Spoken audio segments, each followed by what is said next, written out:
તો હાલ તો વધુ માહિતી સાથે અમારા સંવાદદાતા હિરેન રાજ્યગુરુ અમારી સાથે જોડાઈ ગયા છે। હિરેન, જાણવા માંગીશું જે રીતની પરિસ્થિતિ અત્યારે સર્જાય છે, ચોક્કસથી ગુજરાતના રાજકારણમાં સમીકરણો લોકસભાની ચૂંટણી પહેલા બદલાઈ રહ્યા છે। અત્યારે હાલ શું કઈ અપડેટ સામે આવી રહ્યા છે?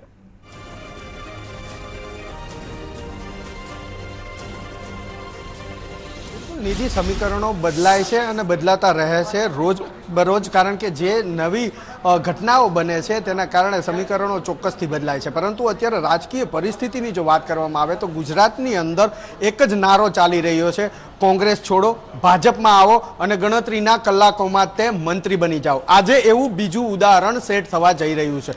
सौथी पहलू उदाहरण कुंवरजी बावळियानुं के जेमणे कोंग्रेस छोड़ी अने तात्कालिक ते भाजपमां जोडाया हता अने भाजपमां जोडायाना गणतरीना कलाकोमां तेने केबिनेट मंत्री बनावी देवामां आव्या हता। बीजी रीते जवाहर चावडानी जो बात करीए तो सूत्रों पासेथी जे माहिती मळी रही छे, हमणां सवारे ज तेओ विधानसभाना जे अध्यक्ष छे तेमना निवासस्थाने पहोंच्या हता, राजीनामું आप्युं हतुं अने हवे गणतरीनी मिनिटोमां ते अत्यारे जे रीतना 3:15 थई रह्या छे, लगभग 3:30 एटले के 15 मिनिटना समयगाळा आसपास तेओ भाजपमां जोडाई जशे अने जे रीतना सूत्रों पासेथी वात आवी रही छे ते प्रमाणे 4 वागे तेओ मंत्रीपदना शपथ पण ग्रहण करी लेशे। एटले गुजरातना राजकारणमां अत्यारे एक नवो नारो सामे आव्यो छे, कोंग्रेस छोड़ो, भाजपमां जोड़ाओ अने गणतरीना कलाकोमां ते मंत्री बनी जाओ। एटले आ रीते क्यांक एवुं पण कही शकाय के जे राजकारणना एथिक्स होय छे ते एथिक्स पण नेवे चढ़ावी देवामां आव्या छे, पग नीचे कचड़ी देवामां आव्या छे। जे प्रजाना वोट मळे छे एटले प्रजा जे मेन्डेट आपे छे, जेना माटे तमने काम करवा माटे विधानसभामां मूके छे, परंतु चूंटाई गया बाद जे धारासभ्य छे अथवा तो जे नेता छे ते पोतानी मनमानी अने पोताना धार्યું करवामां ज ते व्यस्त थई जाय छे, प्रजानुं कई काम बनतुं नथी। पिक्चरनुं एक गीत मने अत्यारे याद आवे छे, थोड़ा समय पहला पिक्चर आव्युं छे भाड़ में जाए जनता अपना काम बनता, एना जेवो सिनारियो हाल गुजरातनी अंदर जोवा मळी रह्यो छे के जनतानी कोईने पड़ी नथी। पछी ते कोई पण पक्ष होय, कोई पण नेता होय, सौ कोईने पोतपोतानी पड़ी छे। जो बंने पक्षनी जो वात करवामां आवे तो भारतीय राष्ट्रीय कोंग्रेस होय के भारतीय जनता पार्टी होय, तेमनुं पण क्यांक एवुं ज जोवा मळी रह्युं छे के तेओ पण पोताना पक्षना एजेंडा जे छे ते एजेंडा ज पार पाडवामां पड़ी रह्या छे। એટલે સૌથી મોટી અત્યારે વિટમણા પણ એ કહી શકાય કે ગુજરાતનું રાજકારણ કઈ દિશામાં જઈ રહ્યું છે, કારણ કે હવે એક જ વસ્તુ એ છે કે જો તમે સત્તામાં ન આવ્યા, તમારો પક્ષ સત્તામાં ન આવ્યો તો કઈ નહીં, તમે મજબૂત છો અથવા તો તમને મજબૂત સામેનો પક્ષ માને છે એ તમને પોતાને તરફ ઢસડી જશે, તમે એમાં જોડાઈ જાઓ અને તમને સત્તા મળી રહેશે। પ્રજાનું જે થવું હશે તે થશે। જો જવાહર ચાવડાની વાત ઉપર વધારે નજર પાડવામાં આવું તો લગભગ હું એને છેલ્લી 3 ટર્મથી જોતો આવું છું, જ્યારથી મારા કેરિયરની શરૂઆત થઈ છે ત્યારથી। તો છેલ્લી 2 ટર્મની જો વાત કરું તો આ જવાહર ચાવડા વિધાનસભાની અંદર બહુ જ આક્રમક રીતે પોતાનો અવાજ ઊંચો કરતા મેં તેમને જોયા છે, પરંતુ 2017ની વિધાનસભાની ચૂંટણી બાદ એટલે કે છેલ્લી ટર્મમાં મેં ક્યારેય તેમને આક્રમક તરીકે પ્રજાનો અવાજ રજૂ કરતા વિધાનસભામાં પણ નથી જોયા। જ્યારે ઓફ ધ રેકોર્ડ આપ પણ જાણો છો કે જે પત્રકાર હોય, રિપોર્ટર હોય, તેની કોઈને કોઈ ધારાસભ્ય નેતાઓ સાથે ઓફ ધ રેકોર્ડ વાતચીત થતી જ હોય છે।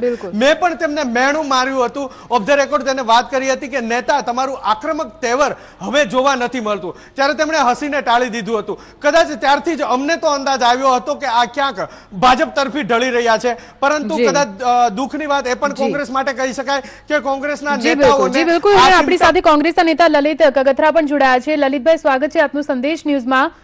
અત્યારે હાલ જાણે કે મોસમ ચાલી છે, કોંગ્રેસ છોડો, ભાજપમાં જોડાઓ ને ગણતરીના કલાકોમાં મંત્રી બની જાઓ, આપની પ્રતિક્રિયા?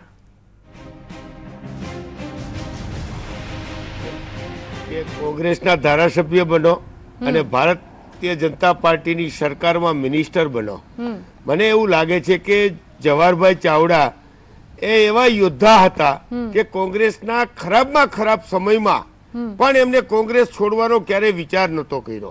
અમારા બધાના વડીલ મુરબ્બી અમારા માટે એ પ્રેરણાદાયક હતા।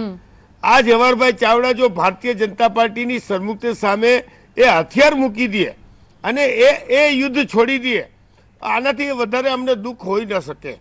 એટલા માટે મને અમારા જેવા જે પહેલી વાર ચૂંટાયેલા ધારાસભ્યો છે એમને વિચાર કરતા કરી મૂક્યા કે તમે આ લોકશાહી ક્યાં જઈ રહી છે, શેની વાત કરી રહ્યા છીએ આપણે આ દેશમાં, ક્યાં છે લોકશાહી આમાં, ક્યાં છે પ્રજાનો મત આમાં? પ્રજાએ તમને ખોબલે ને ધોબલે મત આપ્યા હોય, તમારી ઉપર વિશ્વાસ મૂક્યો હોય, તમને એક પાર્ટીના સિમ્બોલ ઉપર મત આપ્યા હોય અને જ્યારે તમે એ છોડીને જતા રહ્યો છો ત્યારે ખરેખર તમે પણ લલિતભાઈ, વાત તો કોંગ્રેસના નેતા પર પણ ઉઠે છે ને, તમે ખરીદાવ છો ત્યારે કોઈ તમને ખરીદે છે ને? જો તમે ખરીદવા માટેની તમારી તાકાત બતાવે છે, આ ખરીદવા માટેની તમે કોઈ પણ મૂલ્ય હોય, એટલે કોઈ પણ નેતાનું મૂલ્ય હોય છે, તમે માનો છો? મૂલ્ય સાચું મળે તો તે નેતા વેચાઈ જશે? રિદ્ધિ, મારી વાત સાંભળ. કોઈ પણ ચીજનું, હું નેતાનું નથી કહેતા, હું મારી એક વાત સમજો. મારે તમને સીધો પ્રશ્ન કરવો છે કે ભારતીય જનતા પાર્ટીના ધારાસભ્યો દમ વગરના જ નકામના છે, એને કેમ મિનિસ્ટર જ બનાવતા? કેમ કોંગ્રેસમાંથી ઉછીના લઈને મિનિસ્ટર બનાવે છે? ભારતીય જનતા પાર્ટીના ધારાસભ્યો દમ વગરના કહેવાય, એને અવાજ ઉઠાવવો જોઈએ એની પાર્ટીમાં કે અમે 40 વર્ષ પાછળના પણ બિલકુલ સર, પણ હું તમને એ જ પૂછી રહી છું ને કે જ્યારે કોંગ્રેસના નેતાઓ વેચાશે ત્યારે ભારતીય જનતા પાર્ટી નેતાઓને ખરીદશે ને. જો તમારા નેતાઓ જ અંદર સારી રીતે રહેતા હોય, વેચાતા ના હોય, તો કદાચ આ દિવસ જ ના આવત. આવી રીતે તમે ચૂંટણી જીતશો? હું આપને પૂછી રહ્યો છું કે ગુજરાતમાં ક્યારે એવું બન્યું આટલા વર્ષમાં 1960 થી આજ સુધીમાં કે કોઈના ધારાસભ્યને લઈને મિનિસ્ટર બનાવ્યા એવું પેલું કુંવરજીભાઈમાં બન્યું અને પછી આ જવાહરભાઈ ચાવડામાં બનવા જઈ રહ્યું છે. આ ભારતીય જનતા પાર્ટી કોઈ લોકશાહીના મૂલ્યમાં માનતી જ નથી.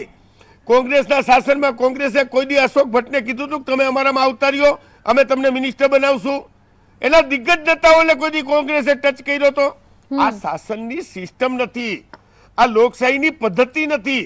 અને જો ત્યારે તમે લોકશાહીની પદ્ધતિ જ તોડીને આવી રીતે વર્તવા માંગતા હો તો પછી માણસ એ માણસ છે. ધારાસભ્યનું મૂલ્ય હોઈ શકે પણ માણસની પોતાનું મૂલ્ય હોઈ શકે.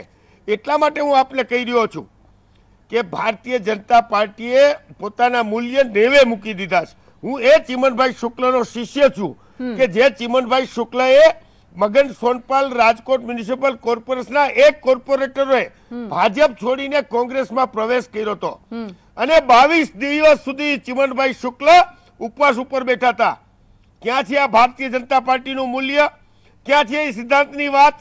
આજે ભારતીય જનતા પાર્ટીએ ખરીદ વેચાણ સંઘ થઈ ગયો છે. ચલો ઠીક છે સર, આપણે ભાજપને સાઈડમાં મૂકીએ, આપણે કોંગ્રેસની વાત કરીએ. ચલો, કોંગ્રેસના એક, બે નહીં, આ ચોથા નેતાને આવા અનેક કાર્યકરો કે જે અંદર નારાજ હોવાની વાત છે અને નારાજગીના કારણે તેઓ જઈ રહ્યા છે. એવી તો કેવી નારાજગી છે કે હાઈકમાન્ડ દેખતું નથી, લાગતું નથી લોકસભા ઇલેક્શન પહેલા મોટો ફટકો પડશે? જરાય નહીં. પ્રજા જોઈ રહી છે આ નાટક, આ ભવાઈ પ્રજા જોઈ રહી છે કે તમે લોકશાહીના મૂલ્યનું હરણ કરી રહ્યા છો. સીતાજીનું જેવી રીતે ચીરહરણ થઈ રહ્યું હતું એમ લોકશાહીનું ચીરહરણ ભારતીય જનતા પાર્ટી દુશાસન છે. સમજી લ્યો મારી વાત. અને પ્રજા જોઈ રહી છે, એ પ્રજા એને જવાબ આપશે અને જ્યારે જવાબ આપશે ને ત્યારે ભારતીય જનતા પાર્ટીને આ જ નેતાઓ એને ભારે પડી જશે. સર, કુંવરજી બાવળિયાએ નિવેદન આપ્યું છે કે હજુ 2-3 મંત્રી એમના સંપર્કમાં છે, હજુ પણ કોંગ્રેસમાંથી રાજીનામા પડી શકે છે. કુંવરજીભાઈને તો આ કોંગ્રેસમાંથી જઈને ભારતીય જનતા પાર્ટીના ખરીદના એજન્ટ થયા હોય તો મને ખબર નથી. હજી એને જેટલા લઈ જવાય પ્રજાને નહીં લઈ જઈ શકે. ધારાસભ્ય જવાથી પ્રજા જતી રહી છે એ કોઈ માનતા હોય તો એ વાતને કોઈ તથ્ય નથી. હું તમને કહું, વસંત કરીને જામનગરના ભારતીય જનતા પાર્ટીના ધારાસભ્ય હતા, એ અપક્ષ લડ્યા ને 150 મત મળ્યા હતા મેડમ. એટલે આપને હું એ કહેવા માંગુ છું કે ભારતીય જનતા પાર્ટી લોકશાહીને બચાવે અને પ્રજાનું મૂલ્ય વિચારે, પ્રજાના પ્રતિનિધિ હું તો ભાજપ અને કોંગ્રેસની દરેક નેતાને કહું છું કે લોકશાહી બતાવે ને લોકશાહી ઉપર ચાલે, પ્રજાનું વિચારીને ચાલે, તો કદાચ આ દિવસો દેખવા જ ના પડે ને આટલું રાજકારણ પણ ના કરે. ચૂંટણી જ બંધ કરી દો ને તમે લોકશાહીની પદ્ધતિ જ માનવા ન માંગતા હો તો ઠીક છે. ચલો, અમારા સંવાદદાતા કલ્પેશ ગોહિલ પણ અમારી સાથે જોડાયા છે. લલિતભાઈ, તમારી પાસે પણ આવીશ, અમારા સંવાદદાતા સાથે જવા માંગીશ. કલ્પેશ, જાણવા માંગીશું કે અત્યાર હાલની પરિસ્થિતિ, હવે જે રીતે રાજકારણના સમીકરણો બદલાયા છે, અત્યાર હાલનું ચિતાર ત્યાં વિસ્તારનું કઈ રીતનું રહેશે?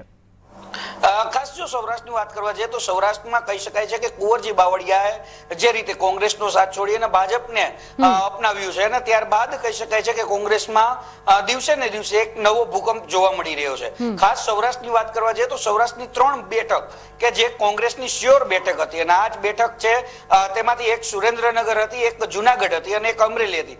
આ જે બેઠકો છે તેની ઉપર કોંગ્રેસ છે તેની પકડ છે તે જે લોકસભાના ઇલેક્શન છે તેમાં જરૂરથી મજબૂત દેખાતી હતી, પરંતુ જે રીતે હવે જુનાગઢ ક્યાંક ભાજપે ટાર્ગેટ કર્યું છે અને આ જુનાગઢ બેઠકના જવાહર ચાવડા છે તે જે માણાવદરના યુવા ધારાસભ્ય છે તેને ક્યાંક ભાજપનો ખેસ ધારણ કરી શકે છે તેવી પણ એક વાત સામે આવી રહી છે। ત્યારે કહી શકાય છે કે ભાજપની જે સ્ટ્રેટેજી છે તે ક્યાંક હવે કાર્યરત થઈ ગઈ છે। હવે સીધો ટાર્ગેટ છે સુરેન્દ્રનગર બેઠકનો। સુરેન્દ્રનગર બેઠક એક કોળી બેઠક માટેની મહત્વની આ બેઠક માનવામાં આવે છે। ત્યાંની જો વાત કરવા જઈએ તો સોમાભાઈ પહેલું નિશાનું છે તે હવે ભાજપના જે નજરમાં છે તે સોમાભાઈ ઉપર છે। સોમાભાઈ ત્યારબાદ કહી શકાય છે કે ચોટીલાનો પણ ક્યાંક વારો આવી શકે છે। ચોટીલાના ધારાસભ્યને પણ ક્યાંક કુંવરજી બાવળિયા તરફ જોગ જુગાવતા હોય તેવું પણ ક્યાંક માની શકાય છે। એક તરફ અલ્પેશ ઠાકોરની વાત આવી હતી, જો કે ઘીના ઠામમાં ઘી પડી ગયું હોય તેવું જરૂરથી કહી શકાય છે, પરંતુ સૌરાષ્ટ્રની જે બેઠકો હતી તેમાં કોંગ્રેસની ક્યાંક પકડ મજબૂત થઈ હતી।